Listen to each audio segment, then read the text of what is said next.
जय श्री कृष्णा। गीतांक 66। श्रीमद् भागवत गीता, तीसरा अध्याय, श्लोक 3.17 और 3.18। कर्तव्य पालनोपरांत संसार से संबंध विच्छेद। प्रस्तुति योगियंश रमेश चंद्र भार्गव।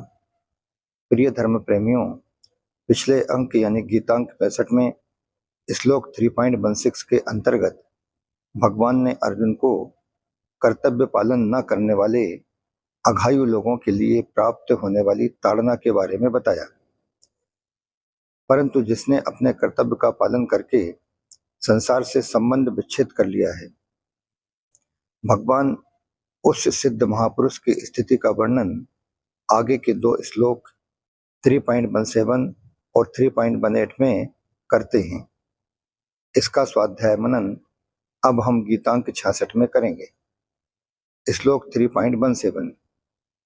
या अस्तवा आत्मार्तिरेव स्यादात्म तृप्तश्च मानवः आत्मन्येव च संतुष्टः स्तस्य कार्यम न विद्यते।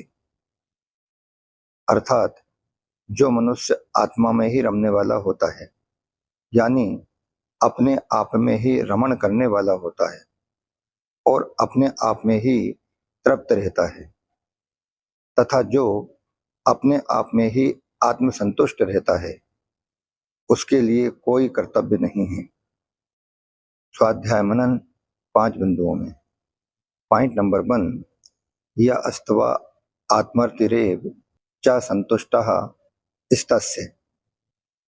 यहाँ तू पद पूर्व श्लोक में वर्णित अपने कर्तव्य का पालन न करने वाले मनुष्य से कर्तव्य कर्म के द्वारा सिद्धि को प्राप्त महापुरुष की विलक्षणता बताने के लिए प्रयुक्त हुआ है। जब तक मनुष्य अपना संबंध संसार से मानता है, तब तक वह अपनी रति अर्थात प्रीति इंद्रियों के भोगों के रूप में स्त्री, पुत्र, परिवार आदि से मानता है, तथा अपनी तृप्ति अन्न, जल आदि भोजन से मानता है, तथा अपनी संतुष्टि धन से मानता है। परंतु इन सब में मनुष्य की प्रीति, तृप्ति और संतुष्टि ना तो कभी पूर्ण ही होती है और न निरंतर बरकरार ही रहती है। कारण यह है कि यह संसार प्रतिक्षण परिवर्तनशील, जड़ और नाशवान है, तथा यह स्वयं सदा एक रस रहने वाला, चेतन और अविनाशी है। तात्पर्य यह है कि स्वयं का संसार के साथ लेस मात्र भी संबंध नहीं है। अतः स्वयं की प्रीति, तृप्ति और संतुष्टि संसार से कैसे हो सकती है? किसी भी मनुष्य की प्रीति संसार में सदा नहीं रहती, यह सभी का अनुभव है। विवाह के समय स्त्री और पुरुष में परस्पर जो प्रीति या आकर्षण प्रतीत होता है, समय के बढ़ने के साथ साथ बाद में वैसा नहीं रहता। भोजन करने से प्राप्त तृप्ति भी कुछ ही समय के लिए प्रतीत होती है। मनुष्य को धन प्राप्ति में जो संतुष्टि प्रतीत होती है, वह तो क्षणिक होती है, क्योंकि धन की लालसा भी उत्तरोत्तर बढ़ती ही रहती है, इसलिए कमी निरंतर बनी रहती है। तात्पर्य यही है कि संसार में प्रीति, तृप्ति और संतुष्टि कभी स्थायी नहीं रह सकती। Point number 2। मनुष्य को सांसारिक वस्तुओं में प्रीति, तृप्ति और संतुष्टि की केवल प्रतीति भर होती है, यह वास्तव में होती नहीं। अगर वास्तव में होती तो सांसारिक वस्तुओं में एक बार प्रीति, तृप्ति और संतुष्टि प्राप्त होने के बाद मनुष्य को दोबारा कभी अरति, अतृप्ति एवं असंतुष्टि नहीं होती। जबकि स्वरूप से प्रीति, तृप्ति और संतुष्टि स्वतः सिद्ध है। स्वरूप सत है। सत में कभी कोई अभाव नहीं होता। न भावो विद्यते सतः। श्लोक 2.16। और अभाव के बिना कोई कामना पैदा नहीं होती। इसलिए स्वरूप में निष्कामता स्वतः सिद्ध है। परंतु जब जीव भूलवश संसार के साथ अपना संबंध मान लेता है, तब वह प्रीति, तृप्ति और संतुष्टि को संसार में ढूंढने लगता है और इसके लिए सांसारिक वस्तुओं की कामना करने लगता है। कामना करने के बाद जब मनुष्य को धन आदि कोई भी इच्छित वस्तु मिलती है, तब मन में स्थित कामना के निकलने के बाद दूसरी कामना के पैदा होने से पहले ही उसकी अवस्था निष्काम हो जाती है और उसी निष्कामता का उसे सुख होता है। परंतु उस सुख को मनुष्य भूल से सांसारिक वस्तु की प्राप्ति से उत्पन्न हुआ मान लेता है तथा उस सुख को ही प्रीति, तृप्ति और संतुष्टि के नाम से कहता व महसूस करता है। अगर वस्तु की प्राप्ति से वह सुख होता तो उसके मिलने के बाद उस वस्तु के रहते हुए सदा सुख रहता, दुख कभी न होता और पुनः वस्तु की कामना उत्पन्न नहीं होती। परंतु सांसारिक वस्तुओं से कभी भी पूर्ण अर्थात सदा के लिए प्रीति, तृप्ति और संतुष्टि प्राप्त न हो सकने के कारण तथा संसार से ममता का संबंध बना रहने के कारण वह पुनः नई नई कामनाएं करने लगता है। कामना उत्पन्न होने पर अपने में अभाव का तथा काम्य वस्तु के मिलने पर अपने में पराधीनता का अनुभव होता है। अतः कामना वाला मनुष्य सदा दुखी रहता है। यहाँ यह बात ध्यान देने की है कि साधक तो उस सुख का मूल कारण निष्कामता को मानता है और दुखों का कारण कामना को मानता है, परंतु संसार में आसक्त मनुष्य वस्तुओं की प्राप्ति से सुख मानता है और वस्तुओं की अप्राप्ति से दुख मानता है। यदि आसक्त मनुष्य भी साधक के समान ही यथार्थ दृष्टि से देखे तो उसको शीघ्र ही स्वतः सिद्ध निष्कामता का अनुभव हो सकता है। सकाम मनुष्यों को कर्मयोग का अधिकारी कहा गया है। कर्म योगस्तु कामिनाम। सकाम मनुष्यों की प्रीति, तृप्ति और संतुष्टि संसार में होती है। अतः कर्म योग द्वारा सिद्ध निष्काम महापुरुषों की स्थिति का वर्णन करते हुए भगवान कहते हैं कि निष्काम महापुरुषों की प्रीति, तृप्ति और संतुष्टि सकाम मनुष्यों की तरह संसार में न होकर अपने आप में ही अर्थात स्वरूप में ही हो जाती है। श्लोक 2.55 जो कि स्वरूपतः पहले से ही है। पॉइंट नंबर 3 वास्तव में प्रीति, तृप्ति और संतुष्टि तीनों अलग अलग न होते हुए भी संसार के संबंध से अलग अलग प्रतीत होती है। इसीलिए संसार से संबंध विच्छेद होने पर उस महापुरुष की प्रीति, तृप्ति और संतुष्टि तीनों अलग अलग न होते हुए भी संसार के संबंध से अलग अलग प्रतीत होती हैं। इसीलिए संसार से संबंध विच्छेद होने पर उस महापुरुष की प्रीति, तृप्ति और संतुष्टि ये तीनों एक ही तत्व अर्थात स्वरूप में हो जाती हैं। भगवान ने एब और च पदों का प्रयोग श्लोक 3.17 अर्थात इस श्लोक में 2 बार तथा श्लोक 3.18 अर्थात अगले श्लोक में 1 बार किया है। इससे यह भाव प्रकट होता है कि कर्मयोगी की प्रीति, तृप्ति और संतुष्टि में किसी प्रकार की कमी नहीं रहती एवं तत्व के अतिरिक्त अन्य की आवश्यकता भी नहीं रहती। श्लोक 6.22 पॉइंट नंबर 4 तस्य कार्यम न विद्यते।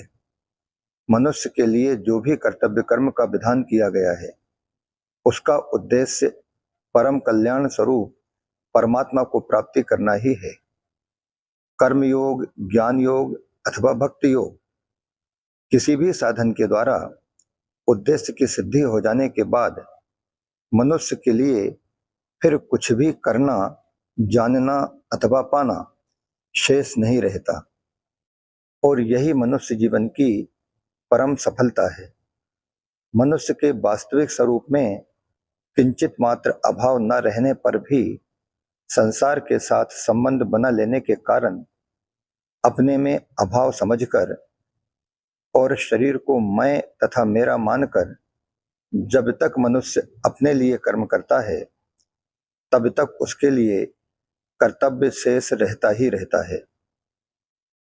परंतु जब मनुष्य अपने लिए कुछ भी न करके शरीर, इंद्रियां, मन, बुद्धि एवं प्राणों को स्वयं से अलग मानकर उनके लिए कार्य करता है, इसके अलावा माता पिता, स्त्री पुत्र आदि परिवारजनों के लिए निरासक्त भाव से कार्य करता है, समाज और देश के लिए कार्य करता है, यानी कुल मिलाकर जब मनुष्य स्वयं के अलावा सारे जगत के लिए निष्काम भाव से संपूर्ण कर्म करता है तब उसका संसार से संबंध विच्छेद हो जाता है।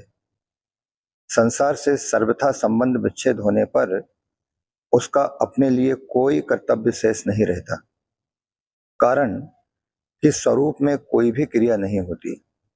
जो भी क्रिया होती है संसार के साथ संबंध से ही होती है और सांसारिक वस्तुओं के द्वारा ही होती है। अतः जिनका संसार से संबंध है उन्हीं के लिए कर्तव्य है। जैसा कि भगवान ने पूर्व में ही बताया कि कर्म तब होता है जब कुछ ना कुछ पाने की कामना होती है और कामना पैदा होती है अभाव से, पर सिद्ध महापुरुष में कोई अभाव होता ही नहीं, तो फिर उसके लिए करना कैसा। कर्मयोग के द्वारा सिद्ध महापुरुष की रति, तृप्ति और संतुष्टि जब अपने आप में ही हो जाती है तब कृतकृत्य, ज्ञात ज्ञातव्य और प्राप्त प्राप्तव्य हो जाने के कारण सिद्ध महापुरुष विधि निषेध से ऊंचा उठ जाता है।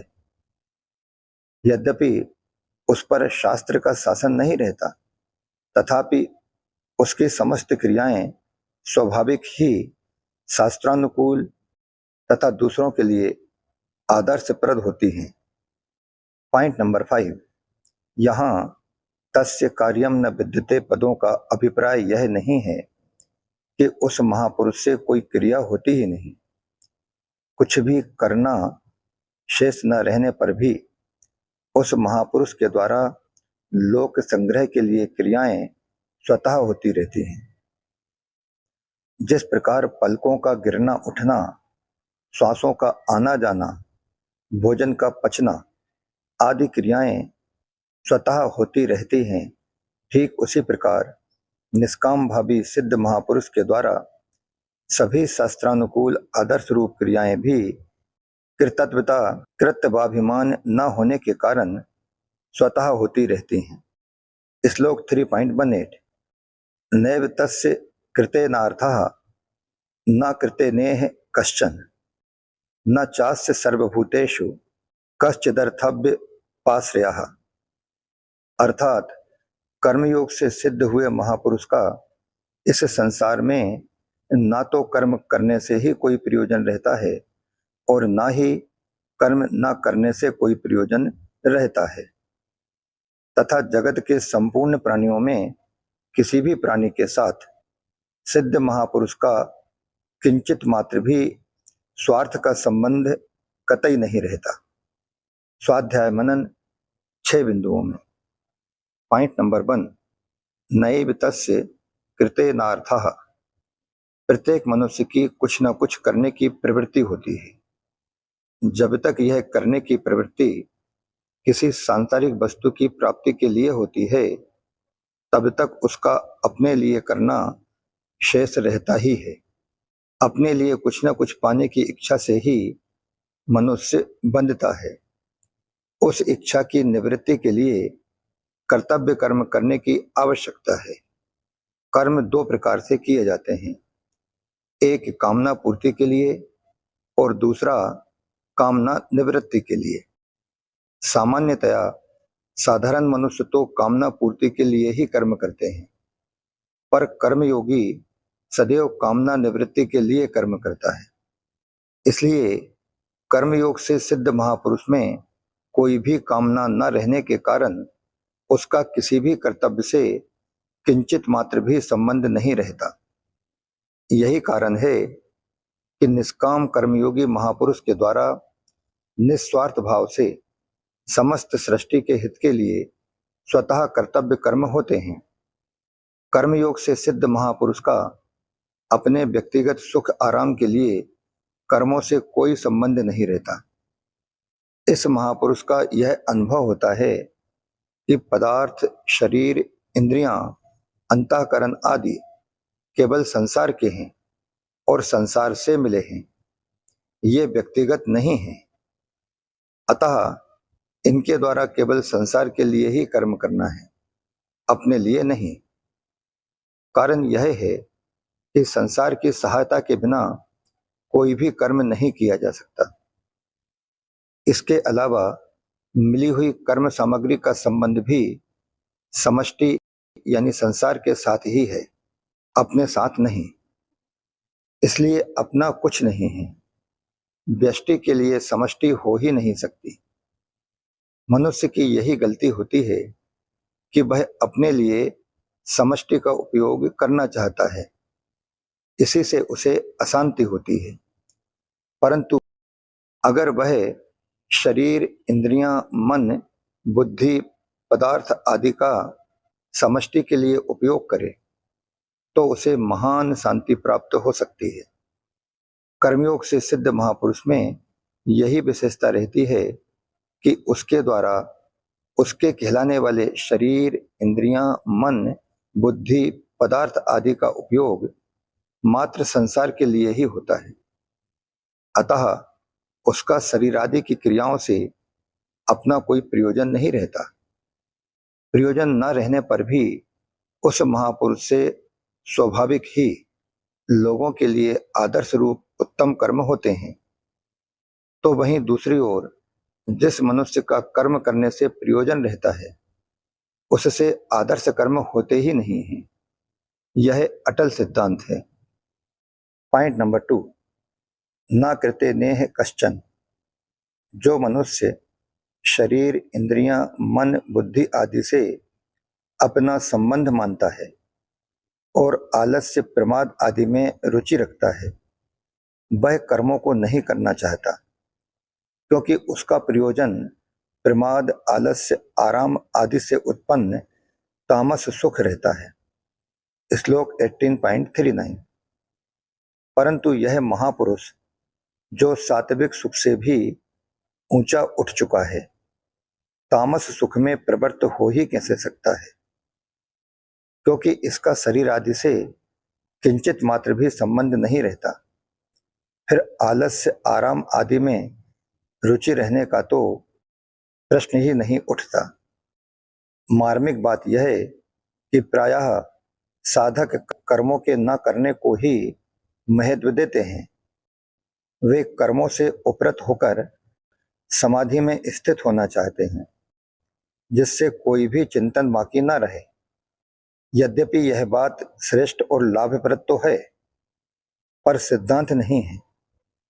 प्रवृत्ति अर्थात कर्म करने की अपेक्षा निवृत्ति अर्थात कर्म न करना श्रेष्ठ है। तथापि यह तद्व नहीं है। प्रवृत्ति और निवृत्ति ये दोनों ही प्रकृति के राज्य में हैं, अर्थात निर्विकल्प समाधि तक सब प्रकृति का ही राज्य है, क्योंकि निर्विकल्प समाधि से ही व्युत्थान होता है। क्रिया मात्र प्रकृति में ही होती है और क्रिया हुए बिना व्युत्थान का होना संभव ही नहीं। इसलिए चलने, बोलने, देखने, सुनने आदि की ही तरह सोना, बैठना, खड़ा होना, मौन होना, मूर्छित होना और समाधिस्थ होना भी क्रिया ही है। वास्तविक तत्व अर्थात चेतन स्वरूप में प्रवृत्ति और निवृत्ति दोनों ही नहीं होते, क्योंकि चेतन स्वरूप प्रवृत्ति और निवृत्ति दोनों का ही निर्लिप्त प्रकाशक होता है। शरीर से तादात्म्य होने पर ही शरीर को लेकर करना और न करना ये दो द्वंद्व होते हैं। वास्तव में करना और न करना इन दोनों की एक ही जाति है। शरीर से संबंध रखकर न करना भी वास्तव में करना ही है, जिसका प्रकृति एवं उसके कार्य से भौतिक तथा आध्यात्मिक और लौकिक तथा पारलौकिक कोई प्रयोजन नहीं रहता। उस महापुरुष का करने एवं न करने से कोई स्वार्थ नहीं रहता। जड़ता के साथ संबंध रहने पर ही करने और न करने का प्रश्न होता है, क्योंकि जड़ता के संबंध के बिना कोई क्रिया होती ही नहीं। सिद्ध महापुरुष का जड़ता से सर्वथा संबंध विच्छेद हो जाता है और प्रवृत्ति एवं निवृत्ति दोनों से अतीत सहज निवृत्त तत्व में अपनी स्वाभाविक स्थिति का अनुभव हो जाता है। अतः साधक को जड़ता से यानी शरीर में अहंता और ममता से संबंध विच्छेद करने की ही आवश्यकता है। तत्व तो सदा ज्यों का त्यों विद्यमान है ही। न चास्य सर्वभूतेषु कश्चिदर्थ व्यापाश्रयः। शरीर तथा संसार से किंचित मात्र भी स्वार्थ का संबंध न रहने के कारण सिद्ध महापुरुष की समस्त क्रियाएं स्वतः ही दूसरों के हित के लिए होती हैं। जैसे शरीर के सभी अंग स्वतः शरीर के हित में लगे रहते हैं, ऐसे ही सिद्ध महापुरुष का अपना कहलाने वाला शरीर, जो कि संसार का एक छोटा सा अंग है, वह स्वतः ही संसार के हित में लगा रहता है। उसका भाव और उसकी संपूर्ण चेष्टाएं संसार के हित के लिए ही होती हैं। जैसे अपने हाथों से अपना ही मुख धोने पर अपने अंदर स्वार्थ, प्रत्युपकार अथवा अभिमान का भाव नहीं आता, ऐसे ही अपने कहलाने वाले शरीर के द्वारा संसार का हित होने पर सिद्ध महापुरुष के अंदर किंचित भी स्वार्थ, प्रत्युपकार अथवा अभिमान का भाव नहीं आता है। पॉइंट नंबर 3, पूर्व श्लोक में भगवान ने सिद्ध महापुरुष के लिए कहा कि उसके लिए कोई कर्तव्य नहीं है। तस्य कार्यम न विद्यते, उसका हेतु बताते हुए भगवान ने इस श्लोक में उस महापुरुष के लिए 3 बातें कही हैं। पहली बात यह है कि कर्म करने से उसका कोई प्रयोजन नहीं रहता। दूसरी बात, कर्म न करने से भी उसका कोई प्रयोजन नहीं रहता। और तीसरी बात, किसी भी प्राणी और पदार्थ से उस महापुरुष का किंचित मात्र भी स्वार्थ का संबंध नहीं रहता है। अर्थात कुछ पाने से भी उसका कोई प्रयोजन नहीं रहता। वस्तुतः स्वरूप में करने अथवा न करने का कोई प्रयोजन नहीं है और किसी व्यक्ति तथा वस्तु के साथ कोई संबंध भी नहीं है। कारण कि शुद्ध स्वरूप के द्वारा कोई क्रिया होती ही नहीं।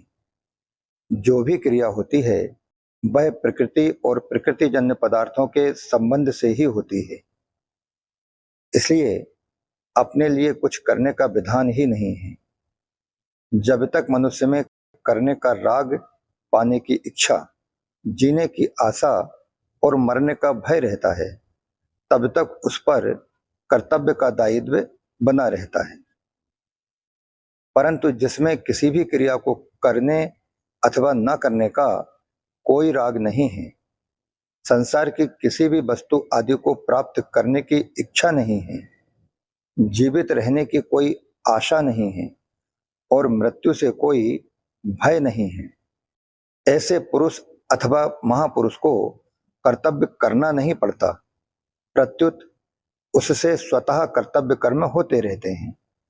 जहां अकर्तव्य होने की संभावना हो, वहीं कर्तव्य पालन की प्रेरणा रहती है।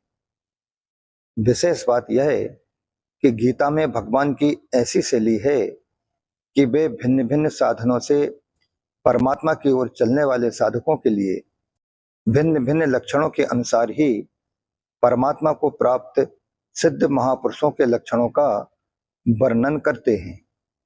यहाँ 17वें और 18वें इन दोनों श्लोकों में भी भगवान द्वारा इसी शैली का प्रयोग किया गया है।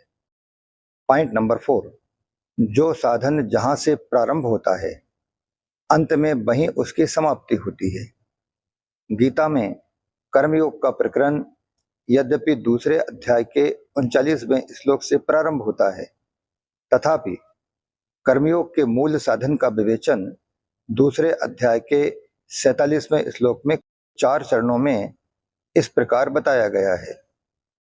पहला चरण कर्मण्येवाधिकारस्ते, अर्थात तेरा कर्म करने में ही अधिकार है।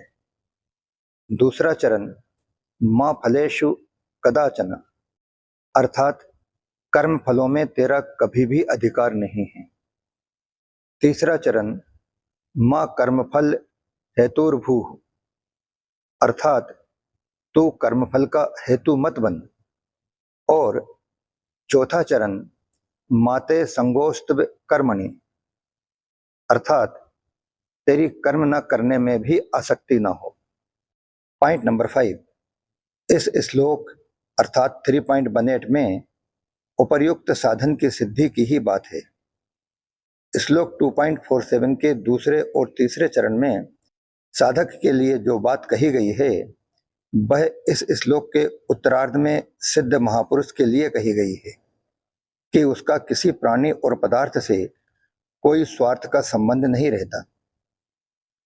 वहां श्लोक 2.47 के पहले और चौथे चरण में साधक के लिए जो बात कही गई है वह इस श्लोक के पूर्वार्ध में सिद्ध महापुरुष के लिए कही गई है कि उसका कर्म करने अथवा न करने दोनों से ही कोई प्रयोजन नहीं रहता। इस प्रकार तीसरे अध्याय के 17वें और 18वें इन दोनों श्लोकों में कर्मयोग से सिद्ध हुए महापुरुष के लक्षणों का ही वर्णन किया गया है। पहले 16वें श्लोक में भगवान ने मोघम पार्थ सा जीवति पदों से कर्तव्य पालन न करने वाले मनुष्य के जीने को निरर्थक बतलाया था। इसके बाद 17वें श्लोक में यह तू पद देकर यह बतलाया कि यदि सिद्ध महापुरुष कर्तव्य कर्म नहीं करता तो उसका जीना निरर्थक नहीं है, प्रत्युत महान सार्थक है। कारण कि उसने मनुष्य जन्म के उद्देश्य को पूरा कर लिया है, अतः उसके लिए अब कुछ भी करना शेष नहीं रहा है। और जिस स्थिति में कोई भी कर्तव्य शेष नहीं रहता, साधारण से साधारण मनुष्य भी तत्परता एवं लगन पूर्वक निष्काम भाव से कर्म करने पर उस स्थिति को प्राप्त कर सकता है, क्योंकि कर्तव्य का संबंध प्रत्येक परिस्थिति से जुड़ा हुआ है। इसलिए प्रत्येक परिस्थिति में कर्तव्य निहित रहता है। केवल सुख लोलुपता से ही मनुष्य अपने कर्तव्य को भूलता है। यदि मनुष्य निस्वार्थ भाव से दूसरों की सेवा करके अपनी सुख लोलुपता को मिटा डाले तो जीवन के सभी दुखों से छुटकारा पाकर वह परम शांति को प्राप्त कर सकता है। इस परम शांति की प्राप्ति में सबका समान अधिकार है। संसार के सर्वोपरि पदार्थ एवं पद आदि सभी को समान रूप से मिलने संभव नहीं है, किंतु परम शांति सबको समान रूप से ही मिलती है। लास्ट वन, पॉइंट नंबर 6, इस प्रकार कर्तव्य पालनोपरांत संसार से संबंध विच्छेद विषयक श्लोक 3.17 और श्लोक 3.18 वाला यह गीतांक 66 यहीं समाप्त होता है। पीछे के इन 2 श्लोकों में वर्णित महापुरुष की स्थिति को प्राप्त करने के लिए साधक को क्या करना चाहिए, इस पर भगवान आगे के श्लोक अर्थात श्लोक 3.19 में साधन बताते हैं। इसका स्वाध्याय मनन हम सिद्ध महापुरुष की स्थिति प्राप्ति के साधन नामक शीर्षक के साथ अगले अंक यानी गीतांक 67 में करेंगे। जय श्री कृष्णा। योगी अंश रमेश चंद्र भार्गव।